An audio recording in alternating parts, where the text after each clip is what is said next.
नमस्कार दोस्तों।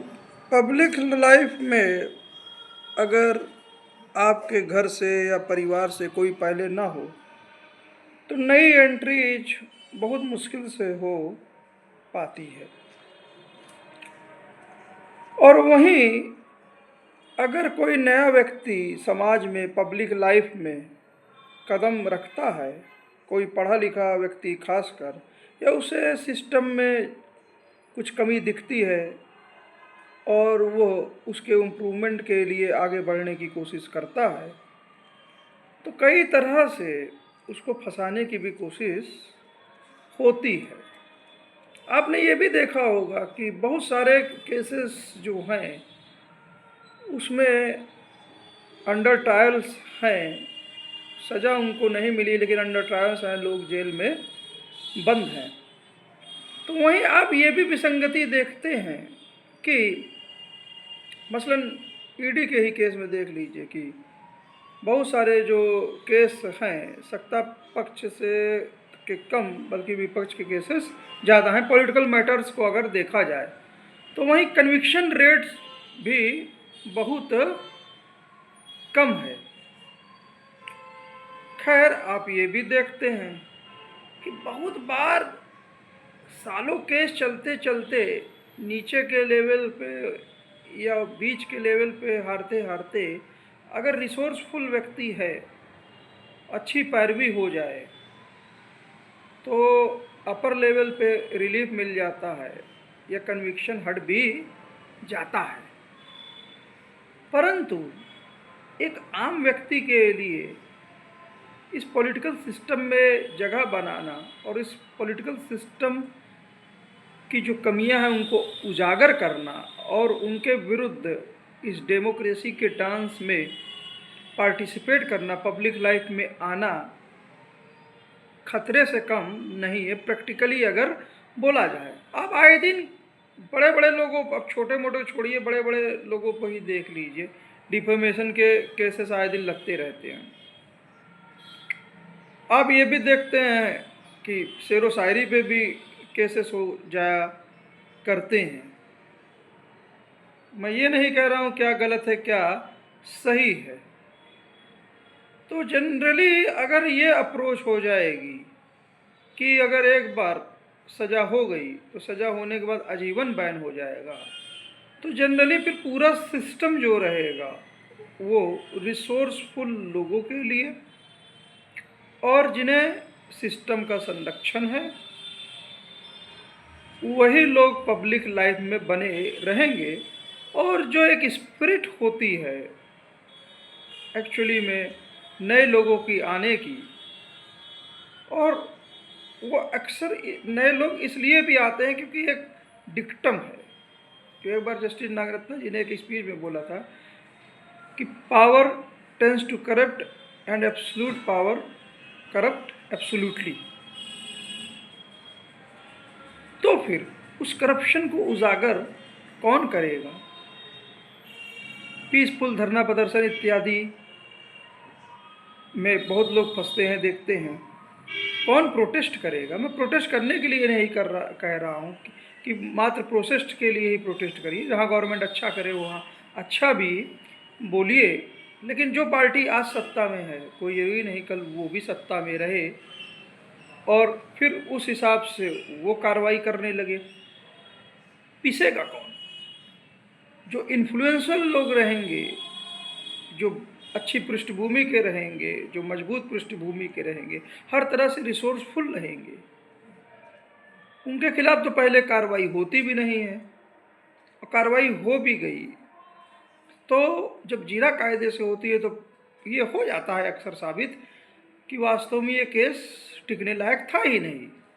अगर नीचे माननीय अदालतों में टिक भी गया तो हाई कोर्ट से राहत, और हाई कोर्ट में भी तो सुप्रीम कोर्ट से राहत।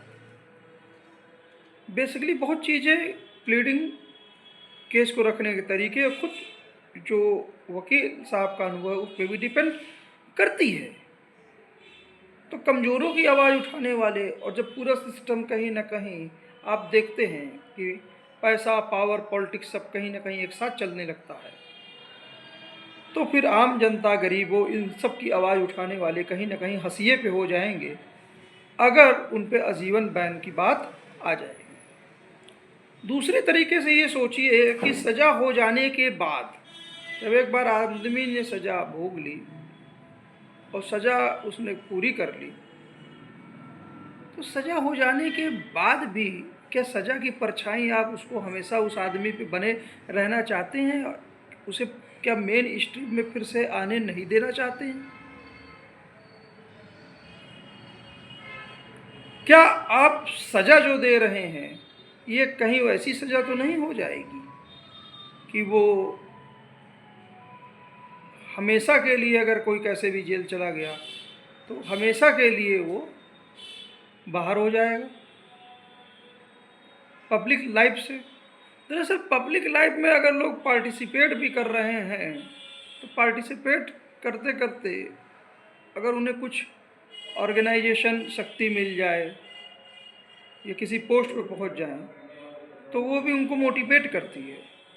पब्लिक लाइफ में स्ट्रगल, आरोप प्रत्यारोप एक आम बात है। पॉलिटिकल मोटिवेशन से चीज़ें होना एक आम चीज़ है।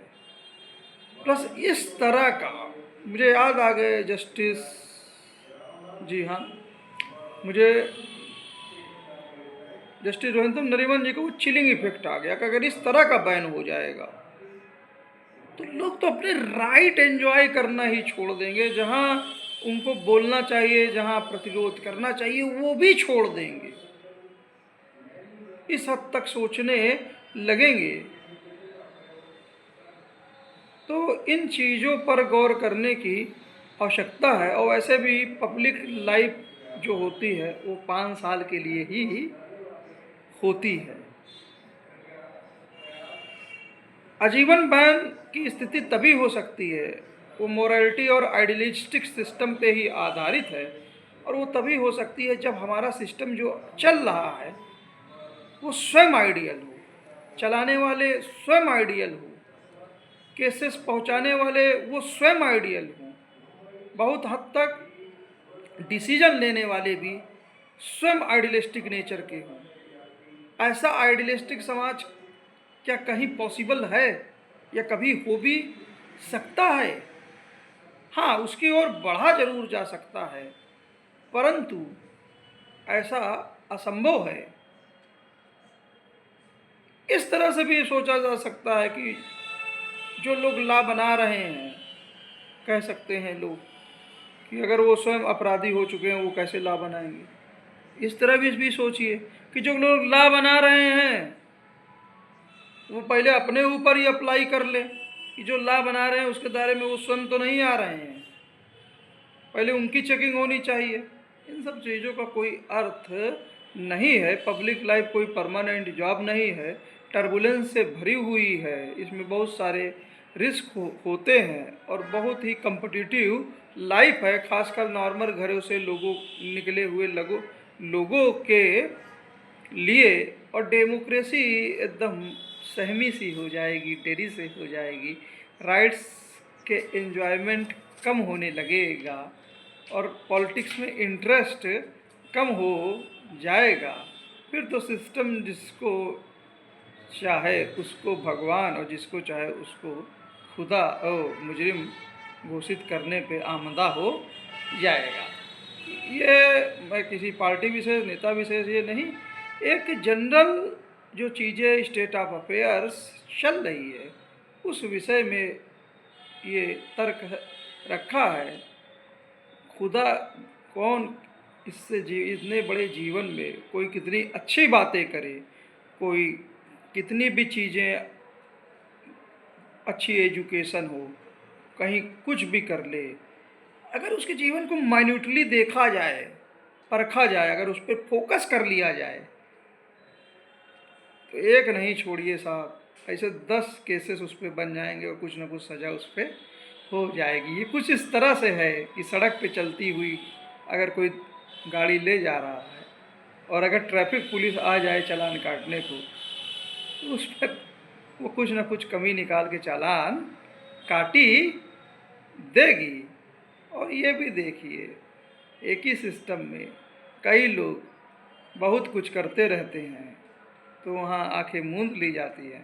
और कई लोग छोटी सी गलती करते हैं तो सारे कानून उन पे लाद दिए जाते हैं, चाहे कंटेक्स्ट क्या हो, कंटेक्स्ट सही है कि नहीं, क्या मामला है क्या नहीं, ये आम बात है। तो इस संदर्भ में पब्लिक लाइफ को देखने की आवश्यकता है, समझने की आवश्यकता है। जय हिंद, जय भारत। Thank you sir.